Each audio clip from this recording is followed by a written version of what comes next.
कभी सोचा है कि हमारे घरों में जो बिजली आती है वो सैकड़ों या हजारों किलोमीटर दूर से आखिर पहुंचती कैसे हैं? तो आज हम दो जबरदस्त टेक्नोलॉजीज HVAC और HVDC की दुनिया में उतरने वाले हैं जो ये सब मुमकिन बनाती हैं। जरा सोचकर देखिए, पहाड़ों में कहीं कोई बहुत बड़ा हाइड्रो इलेक्ट्रिक बांध है जो बिजली बना रहा है, और उस बिजली को मान लीजिए 1000 किलोमीटर दूर एक बड़े शहर तक पहुंचाना है। ये होता कैसे है? सच कहूं तो ये इंजीनियरिंग का एक कमाल का नमूना है। इसका जवाब छिपा है इलेक्ट्रिसिटी सुपर हाईवे में। और इस सुपर हाईवे पर दो बड़े खिलाड़ी हैं। एक तरफ है HVAC, हमारा पुराना भरोसेमंद साथी, और दूसरी तरफ है HVDC, लंबी दूरी का उभरता हुआ चैंपियन। तो चलिए सबसे पहले ये समझते हैं कि ये इलेक्ट्रिसिटी सुपर हाईवे आखिर है क्या। असल में ये तारों और टावर्स का एक बहुत बड़ा नेटवर्क है जो पूरे महाद्वीप में बिजली को एक जगह से दूसरी जगह ले जाता है। और इस पूरे नेटवर्क की जो रीढ़ की हड्डी है वो है दो अलग अलग तरह के करंट्स, और इनके बीच हमेशा एक दिलचस्प मुकाबला चलता रहता है। तो सबसे पहले है हाई वोल्टेज ऑल्टरनेटिंग करंट यानी HVC। ये वही बिजली है जो हमारे घरों के सॉकेट में आती है। इसकी सबसे बड़ी खासियत यह है कि ये अपनी दिशा बदलती रहती है, आगे फिर पीछे फिर आगे। भारत में तो 1 सेकंड में 50 बार। इसी को हम कहते हैं 50 हर्ट्ज की फ्रीक्वेंसी। और फिर आता है हाई वोल्टेज डायरेक्ट करंट यानी HVDC। देखिए, अगर HVAC एक पेंडुलम की तरह है जो लगातार आगे पीछे होता रहता है, तो HVDC एक नदी की तरह है जो हमेशा बस एक ही दिशा में बहती है। सीधी, स्थिर और लंबी दूरी के लिए तो ये कमाल की चीज है।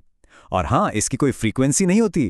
तो सबसे बुनियादी और सबसे जरूरी फर्क बस यही है, HVAC आगे पीछे होता है जबकि HVDC सीधा बहता है। अब ये सुनने में तो छोटा सा अंतर लगता है ना, लेकिन यकीन मानिए इन दोनों टेक्नोलॉजीज के बीच के सारे बड़े अंतर इसी एक बात से पैदा होते हैं। अच्छा, तो जब बात आती है असली दुनिया की चुनौतियों की, तब इन दोनों में से कौन सी टेक्नोलॉजी बेहतर काम करती है? चलिए देखते हैं। एक बहुत ही आम समस्या लेते हैं। मान लीजिए एक देश 50 हर्ट्ज पर चलता है और उसका पड़ोसी देश 60 हर्ट्ज पर। क्या वो अपनी बिजली की लाइनें सीधे सीधे जोड़ सकते हैं HVAC के साथ? जवाब है एक बड़ा सा नहीं। ये तो ऐसा हुआ जैसे दो लोगों को एक साथ नचाने की कोशिश करना जो दो अलग अलग गानों पर नाच रहे हों, नामुमकिन है। लेकिन यहीं पर HVDC एक सुपर हीरो की तरह एंट्री लेता है। वो क्या करता है? सबसे पहले वो 50 हर्ट्ज वाली AC को एक शांत स्थिर DC में बदल देता है। फिर इस फ्रीक्वेंसी लेस DC पावर को बॉर्डर के पार भेजता है, और आखिर में दूसरी तरफ उसे 60 हर्ट्ज AC में वापस बदल देता है। और बस प्रॉब्लम सॉल्व्ड। कमाल है ना? अब बात करते हैं दूरी की। HVC ना एक स्प्रिंटर की तरह है। कम दूरी के लिए बहुत अच्छा है, लेकिन लंबी दूरी पर यह अपनी एनर्जी खोने लगता है, हाँफने लगता है। वहीं दूसरी तरफ HVDC एक मैराथन रनर है। उसके लिए दूरी कोई मायने ही नहीं रखती। वो हजारों किलोमीटर तक बिजली को बिना थके पूरी कुशलता से पहुंचा सकता है। तो ठीक है, परफॉर्मेंस तो एक बात हो गई, लेकिन इन सिस्टम्स को बनाने में खर्चा कितना आता है? अब आते हैं असली बात पर, पैसा, इंफ्रास्ट्रक्चर और लागत। अब सुनिए एक बड़ी अजीब सी बात, इसे स्किन इफेक्ट कहते हैं। सोचिए कि बिजली का तार एक हाईवे है।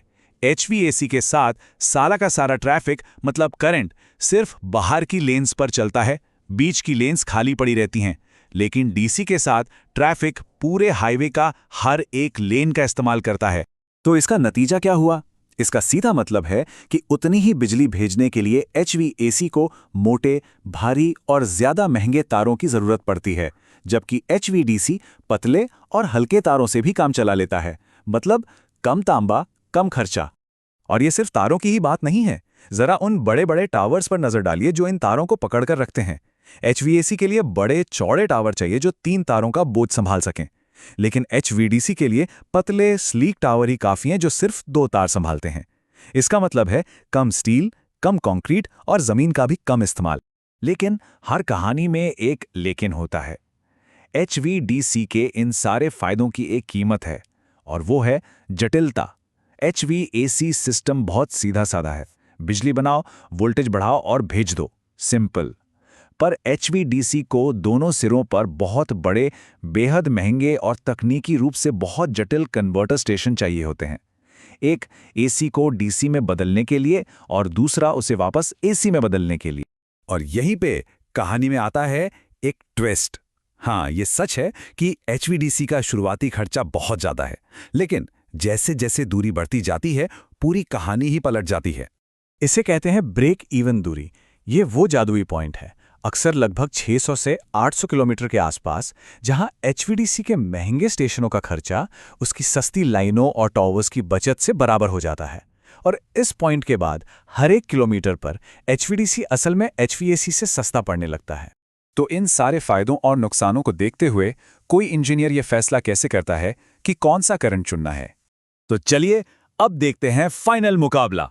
एक कोने में है टीम HVAC, जिसके पास कम शुरुआती लागत और एक सिंपल आजमाया हुआ सिस्टम है, और दूसरे कोने में है टीम HVDC, जिसके पास है लंबी दूरी की ताकत, कम एनर्जी लॉस और अलग-अलग ग्रिड को जोड़ने की जादुई काबिलियत। लेकिन इसकी कीमत चुकानी पड़ती है जटिलता और भारी शुरुआती खर्चे से। तो आखिरी फैसला क्या है? सच तो यह है कि यहाँ कोई एक विनर नहीं है। इसे एक टूलबॉक्स की तरह समझिए। HVAC आपका भरोसेमंद हथौड़ा है, रोजमर्रा के कामों के लिए बिल्कुल सही, जैसे शहरों तक बिजली पहुंचाना।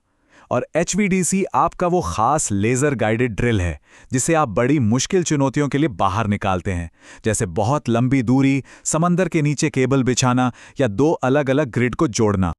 और ये हमें भविष्य के एक बहुत बड़े सवाल पर लाकर छोड़ देता है।